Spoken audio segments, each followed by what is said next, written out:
Hello नमस्कार दोस्तों, स्वागत है आप सबका पसंदीदा यूट्यूब चैनल में। तो भाई लोग, आप लोग को बता दूं, प्रमोद प्रेमी यादव जी का बहुत ब्लास्ट लेवल का गाना कल रिलीज होने वाला है। तो कब होगा, तो वीडियो को एक लाइक और चैनल को सब्सक्राइब कर दिए। चलिए दोस्तों, वीडियो को शुरू करते हैं। जी हाँ दोस्तों, गाने का नाम है रहू अखिया के सोजा। जी हाँ दोस्तों, इस गाने को गाए हैं आप लोग का चहेता सुपरस्टार प्रमोद प्रेमी यादव जी। दोस्तों बात करते हैं गीत का, तो गीत लिखे हैं विशाल भारती जी ने और म्यूजिक से सजाया है आर्या शर्मा जी ने।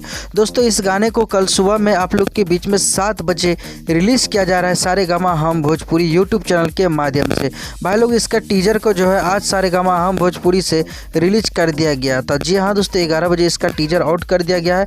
आप लोग टीजर को नहीं देखे हैं तो जाके सारेगामा हम भोजपुरी से टीजर देखिए, और मेरा वीडियो के शुरुआत में थोड़ा सा झलक आप लोग देखे होंगे, वो उसी गाना का है। तो दोस्तों बता दूं, ये फुल सॉन्ग आप लोग को कल सुबह में सुनने को मिलेगा सारेगामा हम भोजपुरी से। तो भाई लोग, वीडियो काफ़ी बवाल का था और आप लोग को कल सुबह में मिलेगा एकदम देखने को। दोस्तों बात करते हैं, वीडियो में नजर आएंगे आप लोग का चहेता सुपरस्टार प्रमोद प्रेमी यादव जी और तनु यादव जी। जी हाँ दोस्तों, आज का वीडियो में बस इतना ही। वीडियो पसंद आते तो वीडियो को लाइक कर दीजिएगा और चैनल को सब्सक्राइब कर दीजिए। कुछ कहना चाहते हैं तो कमेंट करके जरूर बताइएगा।